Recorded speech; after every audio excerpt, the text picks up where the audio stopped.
প্রিয়া, আমার সাধারণ দৃষ্টিকোণ চ্যানেলে আপনাদের সকলকে স্বাগত। আজকে আমি একটু অন্যরকম স্টাইলে সোয়াবিনের কারি রান্না করে আপনাদেরকে দেখাবো। তার জন্য লাগবে সোয়াবিন, লাগছে আলু কুচি, পেঁয়াজ কুচি, আদা রসুন বাটা, কাঁচা লঙ্কা বাটা, লাগছে কর্নফ্লাওয়ার, চালের গুঁড়ো, ডিম, টমেটো সস, লাগবে নুন, চিনি, তেল, হলুদ গুঁড়ো, কাশ্মীরি লঙ্কার গুঁড়ো, ধনে গুঁড়ো, জিরে গুঁড়ো আর গরম মশলা গুঁড়ো। আর ফোড়নের জন্য লাগবে তেজপাতা। প্রথমে আমি একটা বাটিতে একটু জল বসিয়ে নেব। এর মধ্যে দিয়ে দেবো সোয়াবিনের যে 2 প্যাকেট সোয়াবিন রেখেছি, ওই সোয়াবিনের 2 প্যাকেট দিয়ে দেবো একটু সেদ্ধ করে নেওয়ার জন্য।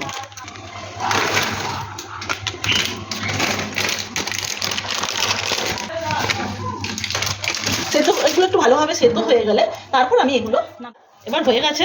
এবার আমি এটাকে ছেঁকে নেব। সোয়াবিনটাকে ছেঁকে নিলাম। তারপর একটা বাটিতে একটু ঠান্ডা জল নিয়ে এই সোয়াবিনগুলো ওর মধ্যে দিয়ে দেবো। এইবার আমি এই সোয়াবিনগুলো থেকে খুব চিপে ভালো করে জলগুলো বের করে নিয়ে আর একটা বাটির মধ্যে রেখে দেবো, যাতে সোয়াবিনের মধ্যে একটুকু জল না থাকে।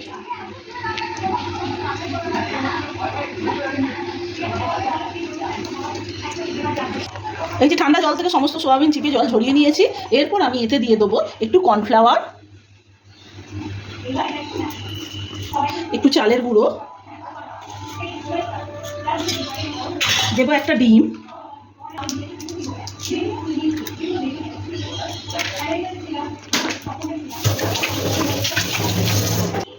খুব সামান্য একটু নুন দিয়ে খুব ভালোভাবে মেখে নেবো এটাকে। সোয়াবিনগুলোকে এইভাবে মেখে নিলাম। এবার আমি এটাকে অল্প তেলে একটু ফ্রাই করে নেব। এবার গ্যাসটাকে অন করে কড়াটা বসিয়ে দেবো। এরপর এতে দেবো সামান্য একটু তেল, একটু সাদা তেলে এই রান্নাটা বানাবো। এবার তেলটা একটু গরম হয়ে গেলে আমি সোয়াবিনের যেটা মেখে রেখেছিলাম এটা আস্তে আস্তে দিয়ে দেবো।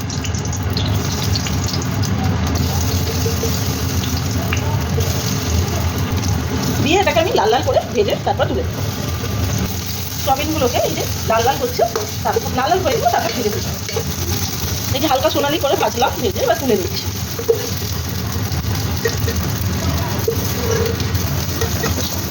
এরকম করেই আমরা সবগুলো ভেজে তুলে নেব।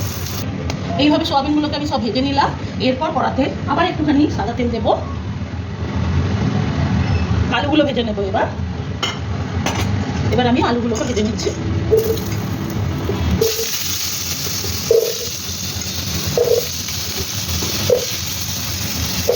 এগুলোকে এবার আমি ভাজতে চাই। একটু লাল লাল করে আলুগুলো ভেজে নিয়ে একটু সেদ্ধ করে নেবো আলুগুলো।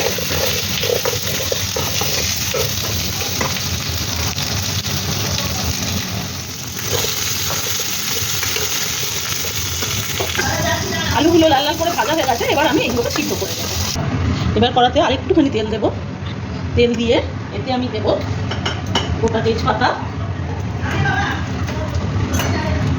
দেওয়ার পরে তারপর আমি এতে দেবো পেঁয়াজ কুচি। পেঁয়াজ কুচিটা দিয়ে দিলাম। পেঁয়াজ কুচিটাকে হালকা বাদামি করে একটু ভেজে নেব।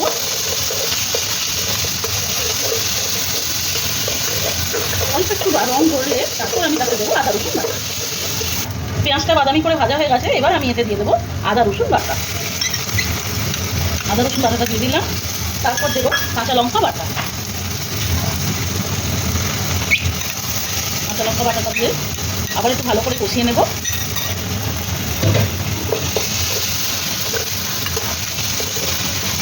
ভালো করে কষাতে কষাতে এর মধ্যে আমি দিয়ে দেবো একটুখানি চিনি। অল্প করে স্বাদটাকে ব্যালেন্স করার জন্য চিনি দিয়ে দেবো।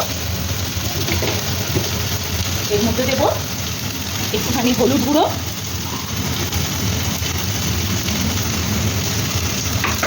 একটুখানি কাশ্মীরি লঙ্কার গুঁড়ো,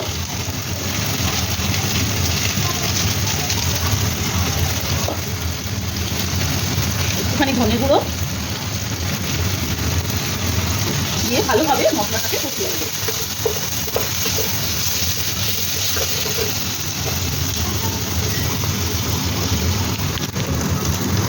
মশলাটা কষানোর জন্য যাতে ধরে না যায় তার জন্য একটুখানি হালকা করে জল দিয়ে আবার ভালোভাবে মশলাটাকে কষাতে হবে। এবার এর মধ্যে আমি দিয়ে দেবো একটুখানি টমেটো সস। টমেটো সস দিয়ে একটুখানি হালকা করে নুন দেবো। নুন দিয়ে ভালোভাবে কষাতে থাকবো। যতক্ষণ না তেল ছেড়ে যায় মশলা থেকে, ততক্ষণ আমি খুব ভালোভাবে কষিয়ে দেবো। মশলাটাকে কষাচ্ছি, যতক্ষণ না পর্যন্ত তেল ছাড়বে মশলা থেকে, ততক্ষণ আমি মশলাটাকে খুব ভালোভাবে কষাচ্ছি। মশলা থেকে তেল ছাড়তে শুরু করে দিয়েছে। এবার আমি সোয়াবিনগুলো এর মধ্যে দিয়ে ভালোভাবে কষাতে থাকবো।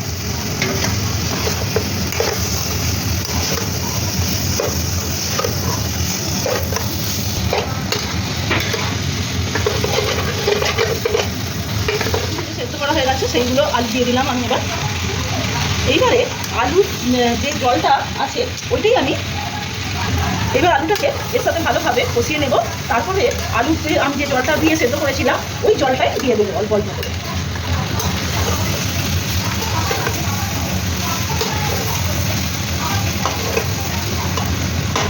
এবার এই জলটাকে খুব সামান্য পরিমাণে করে করে মিশিয়ে পুরো জলটাই আমি দিয়ে দেবো।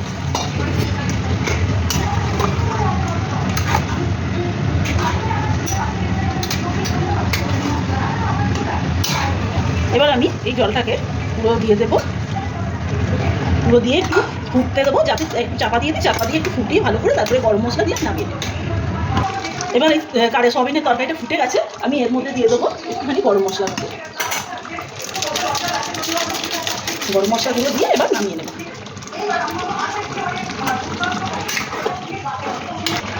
আমাদের সোয়াবিনের কারি রেডি হয়ে গেছে। রুটির সাথে, পরোটা বা লুচির সাথেও খুব সুন্দর এই